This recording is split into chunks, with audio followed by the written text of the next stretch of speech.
Hi y'all, welcome back to my channel. So my client is finally back. Now this is one of my clients. She don't come as regularly as my other ones. She come every here now and then, but her nails is looking a little rough. So let's go ahead and get my girl together. A few of her nails is missing and I have an inkling of what I think may be going on. She says she's not that hard on her nails, but I noticed her and my other client, their nails really don't last that long. And I noticed that they both have similar things in common. My other client, she has really thin nail plates. Like you could feel how thin they are, and her nails only last, I'll say the max 2.5 weeks. She never gets to that month mark like how my other clients do. So I was like, yeah, you might be right, and that's why yours is not lasting like that, because I don't do anything different on anybody else that I don't do on y'all. Soon as something go wrong with the client nails, the first person who they want to blame is the tech. They never really look at their nails and be like, okay, maybe I got thin nail bits. Maybe my nail bits are just oily. Maybe I play in water a lot. Maybe I'm just rough on them. You should go through all those options before you turn around and blame the tech. Not saying that the tech cannot be the reason. Not saying that. I like to call her my mystery client because she loves to get black nails. And that's what we're doing today. She told me she wanted all black with matte. And I'm just going to take y'all through that process step by step. If you haven't already, make sure you like the video and subscribe to the channel. And leave me a comment down below on how y'all feel about clients blaming nail techs. Let's talk about it. The only thing that's different that I would say that I do on my clients is using this diamond drill bit. Some of my clients, their eponychium lays on the nail plate, and some of my client, theirs is really non-existing and I don't have to do that much. But with hers lay on her nail plate, so I have to lift it up in order for me to clip it off so she doesn't have any lifting.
Knowing how to reshape your nails when using a drill is going to save you a whole lot of time as a beginner.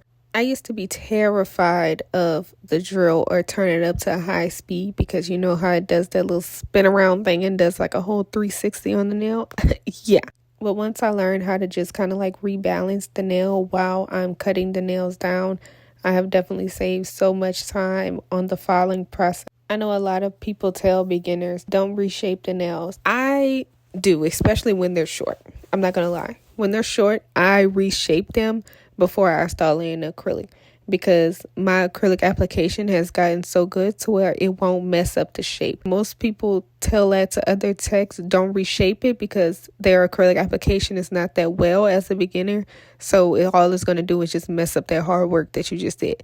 But when you get better with your application, that's not going to be the problem. Your application is going to be good once you reshape it. So when it's time to actually do the final file, you ain't even going to be touching it that much.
Make sure your beads are on the smaller side, especially when you're doing shorter nails, because it is very easy for it to get out of hand with doing little nails. Versus you doing a longer nail, you can easily catch it, put it back.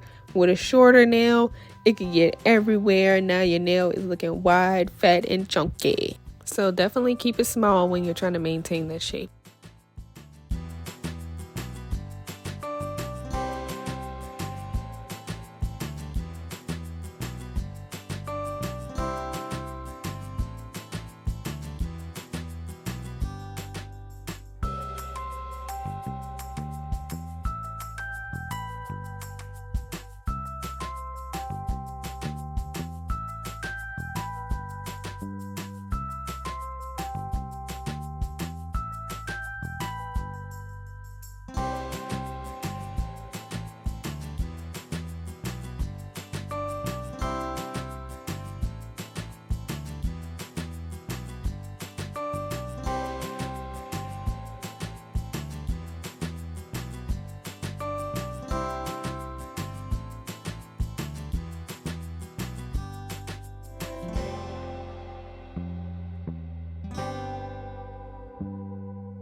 Y'all ever watched that episode of SpongeBob when they went to go paint Mr. Krabs' house and he pulled out that itsy bitsy paintbrush?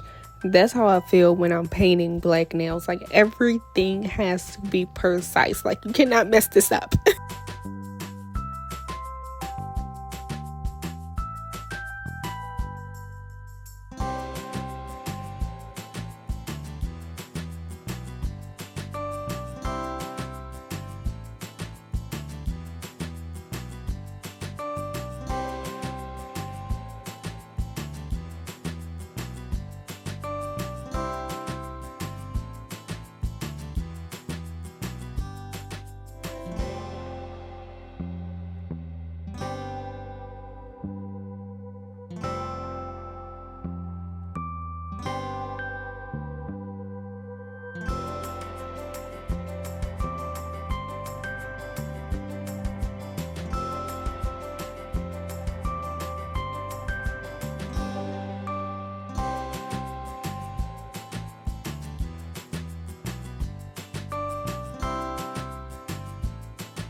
I thank you guys so much for watching. Make sure that you like this video, subscribe to the channel, and do not forget to give me a comment down below about how y'all felt about the topic that I talked about at the beginning of the video.